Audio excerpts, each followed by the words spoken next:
El suicidio entre nuestros adolescentes entre los 10 y 19 años es una realidad. Según la Organización Mundial de la Salud, la muerte por suicidio fue la segunda causa de muertes en mujeres adolescentes, siendo la primera en este caso complicaciones ante embarazos no deseados, y fue la tercera causa de muerte en adolescentes hombres, siendo la primera accidentes de tránsito. Hoy desde Mindheart vamos a lograr estar alertas para prevenirlo, porque el miedo se enfrenta con información.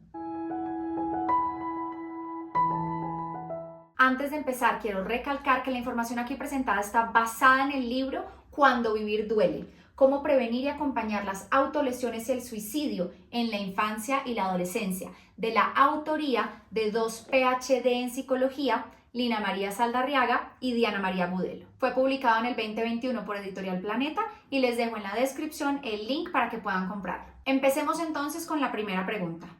¿Por qué a un adolescente que apenas está empezando la vida podría llegar a suicidarse? Porque esta generación de cristal ya no aguanta nada. Porque ahora a los niños se les educa con demasiada suavidad. Falso. Nuestros adolescentes mueren por suicidio al sentirse completamente desesperanzados y aislados. Entonces, una de las principales características es que se sienten completamente solos y se sienten una carga para los demás. De hecho, llegan a alejarse, porque uno de los supuestos que los acompaña es que nadie los ama, que nadie se preocupa por ellos, que a nadie realmente le interesan como persona. Y lo complejo luego de este aislamiento es que así refuerzan la sensación de soledad y abandono. Por otro lado, nuestros adolescentes en estos casos presentan anedonia y visión de túnel. ¿Qué quiere decir eso? Que han perdido la capacidad de disfrutar cosas que antes sí disfrutaban. Hay una desconexión tremenda de la alegría y el bienestar, agravada por una visión de túnel donde piensan que el dolor que están sintiendo no tiene solución, que las cosas permanecerán mal para siempre y que no existe ninguna alternativa posible. Que un adolescente sienta ese grado de soledad, de dolor y de visión de túnel puede desencadenarse a partir de 4 razones principales. Veamos los principales factores de riesgo al suicidio. Primera, un adolescente con orientación del deseo o identidad de género diversa, es decir, que sea, por ejemplo, homosexual o transexual en una familia que lo rechaza. Esta es una realidad devastadora. Vivimos en una sociedad tan homofóbica y transfóbica que los propios familiares de nuestros adolescentes los enjuician, los estigmatizan al punto de llevarlos incluso a terapias de conversión, una de las primeras causas de suicidio en la adolescencia. Segundo factor de riesgo, ser un adolescente perfeccionista. Se ha visto que el miedo a cometer errores o el miedo a perder la valía si no cumple un determinado estándar es un factor de riesgo ante el suicidio. Necesitamos enseñarle a nuestros niños y niñas que los amamos incondicionalmente, sin importar sus logros o fracasos. Tercero, un adolescente que crece en una casa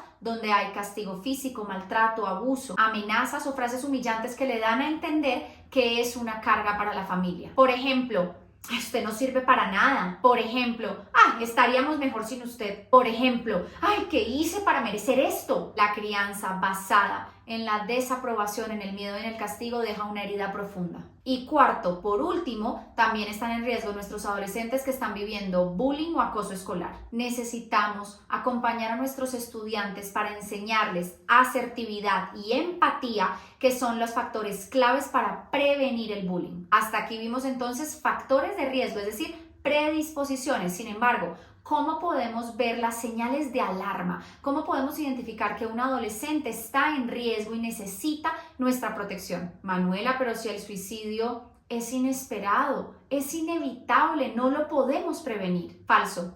Sí podemos detectarlo y evitar que se consume. En psicología, de hecho, hablamos de síntomas prodrómicos del comportamiento suicida, es decir, cambios en el comportamiento habitual o en el estado de ánimo o verbalizaciones de desesperanza y profunda tristeza que son banderas para actuar. 2 de estos síntomas promódicos son las señales intencionales, las cuales tienen que ser una alarma que se encienda. Dentro de estos síntomas vamos a ver primero un adolescente que habla directamente de querer quitarse la vida acompañado de una visión de túnel. Comentarios como ya pronto no me van a tener que soportar más o es que esto nunca va a cambiar, todo va a ser malo para siempre, son comentarios que no pueden pasar desapercibidos, son una alerta que nos lleva a acercarnos a ese adolescente y poder hablar con él desde la apertura y la validación. No es drama, es un llamado de ayuda. Y la segunda es el interés o la expresión de ideas de la muerte a través del arte de la escritura o actos de desprendimiento,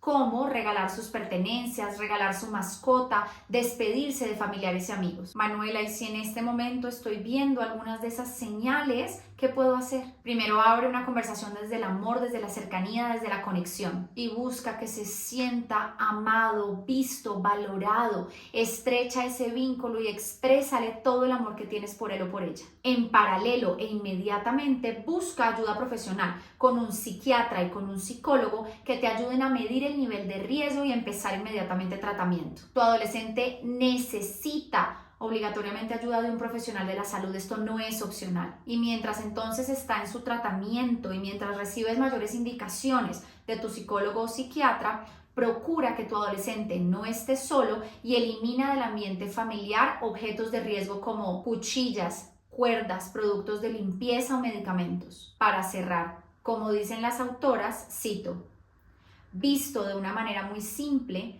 un intento de suicidio o una autolesión son formas de resolver un problema, poco adaptativas y nocivas, pero al fin y al cabo, intentos por eliminar el dolor psicológico que los niños y niñas perciben como insoportable. Por eso, el antídoto de la muerte por suicidio en la adolescencia es que nuestros niños, niñas, adolescentes se reconozcan amados, vistos, valiosos, tal y como son, donde encuentren una red de soporte familiar que los ama incondicionalmente. Es la indiferencia y la soledad, es el maltrato y el rechazo, además de enfermedades de la salud mental o condiciones médicas, lo que los lleva realmente al suicidio. Antes de cerrar este video, quiero hablarte de algo muy importante que muy pocas personas conocen, que se llama el efecto de contagio. ¿Sabías que se puede aumentar el riesgo de que otras personas se suiciden dependiendo de la forma como compartimos información los psicólogos, los medios de comunicación, los padres o incluso familiares? Los estudios han encontrado que si, por ejemplo, hay un adolescente en vulnerabilidad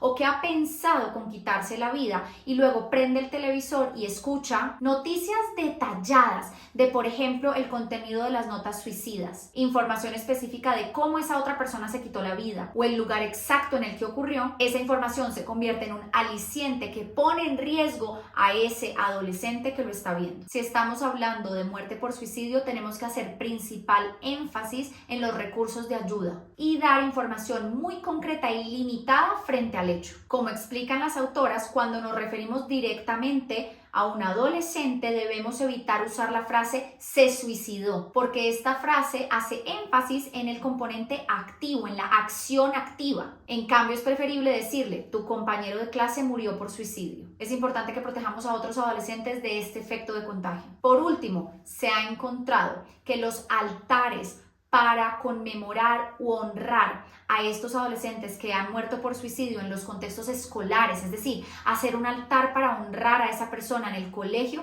es completamente contraproducente, porque se ha visto que los demás estudiantes se llevan la idea errónea de que la única forma de ser valorados, amados, aceptados y acompañados es después de la muerte, lo cual los impulsa a ellos mismos quitarse la vida. Seguiremos trabajando desde la infancia para cultivar hogares más amorosos, más empáticos y donde nuestros niños y niñas se sientan vistos y protegidos. Seguiremos acompañando con apertura a nuestros adolescentes para que siempre se sientan escuchados, para que puedan recibir tratamiento de manera oportuna y para que quitarse la vida nunca sea una opción.